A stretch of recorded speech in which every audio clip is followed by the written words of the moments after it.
हर हर महादेव। आप सभी के बीच एक छोटा सा कहानी रखती हूँ शिव गुरु का। आप लोग ध्यान से सुनिएगा और वीडियो को लाइक कीजिएगा अच्छे लगे तो, और शेयर कीजिएगा। कमेंट में हर हर महादेव लिख दीजिएगा। देखिए, एक गुरु बहन थी।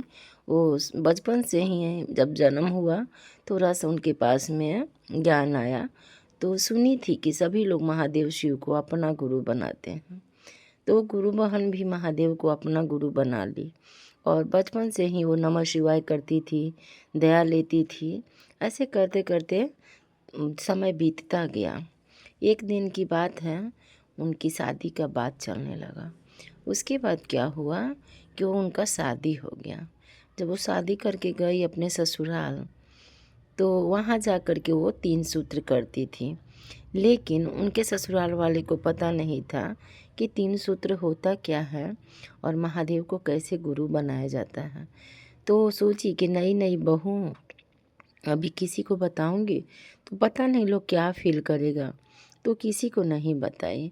वो अपने आप में अपना चुपके से जाती थी, अपना सोते समय कर लेती थी नमः शिवाय। एक दिन उनकी सासू माँ ये चीज़ देखी तो वो जाके अपने पति देव से बताने लगी कि पता नहीं मेरी बहू हो आंख बंद करके, अब पता नहीं मन में क्या बुदबुदा रही थी।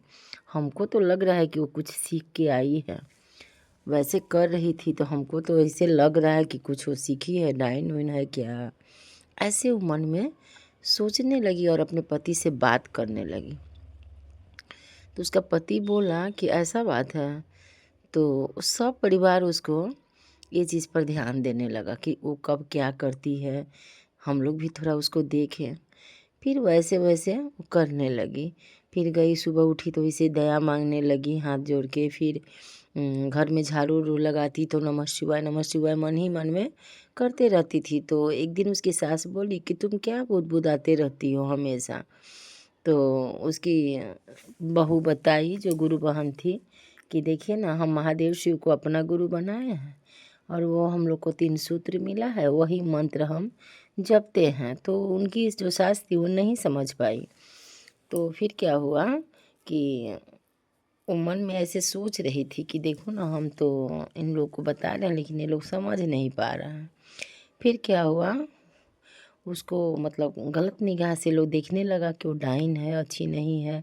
तो खाना उना वो देती तो ये लोग नहीं लेता, बोलता अब छोड़ दो, हम अपन कार के खा लेंगे।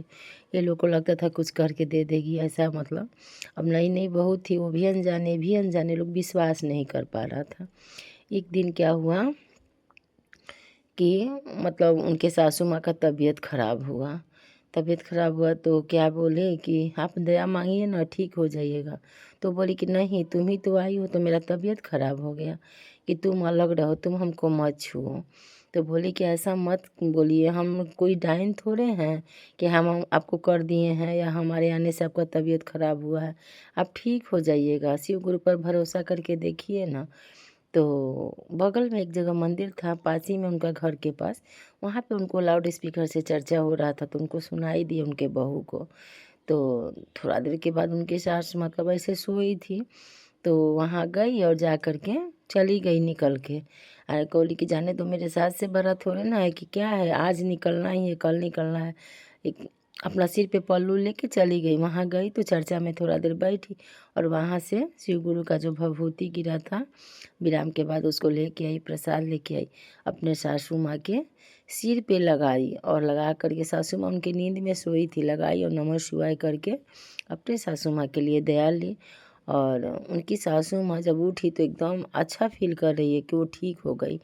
तब उठ के बैठी, बोली कि देखो ना, मैं तो अभी सोई थी, आज जगी हूँ तो मैं अच्छा फील कर रही हूँ, मेरा तो लग रहा है मेरा तबीयत ख़राब नहीं। तो उनकी बहू उठ के आई, बोली मम्मी, हम आपको शिव गुरु का भभूति लगाए, आप सोए थे तो, और आपसे आपके मतलब सिर पर हम हाथ रखे, नमः शिवाय किए हैं, इसी कारण आपका तबीयत गुरुदेव ठीक कर दिए हैं। मैं गुरु से दया ली थी, अपने घर में भी अब चर्चा रखिएगा गुरु का और सभी को अनुभूति बताइएगा। तो उनकी सासू माँ बोली, ये क्या होता है बेटी, हमें विस्तार से बताओ, हम तो तुमको गलत ही सोच रहे थे कि तुम क्या बुध हमेशा करते रहती हो, तो हमको तो डाउट हो रहा था कि तुम कुछ डैनपन उड़पन सीख के आई हो कि क्या है। को यकीन नहीं कर रही थी। लेकिन जब उनकी सासू माँ का इतना तबीयत खराब था, लेकिन जैसे वो भभूति लगाई, नमः शिवाय करी उनकी बहू, और वो ठीक हो गई, तो उसी दिन से उनका मन को समझ आ गया। वो बोली कि हाँ बहू, हम दोनों मिल के अपने गुरु को याद करेंगे, हम लोग दया मांगेंगे, हमको भी सिखा देना कैसे दया मांगा जाता है। तो देखिए इतनी अच्छी उनकी सास थी कि वो अपने घर में चर्चा रखी, और उस दिन से वो दोनों सास बहू ये चीज़ अनुभूति भी बताई सभी को, और दया मांगने के लिए उनकी बहू सिखाई भी, और दया मांगने लगे। दोनों सास बहू गुरु का भी काम करने लगे और गुरु से दया लेने लगे।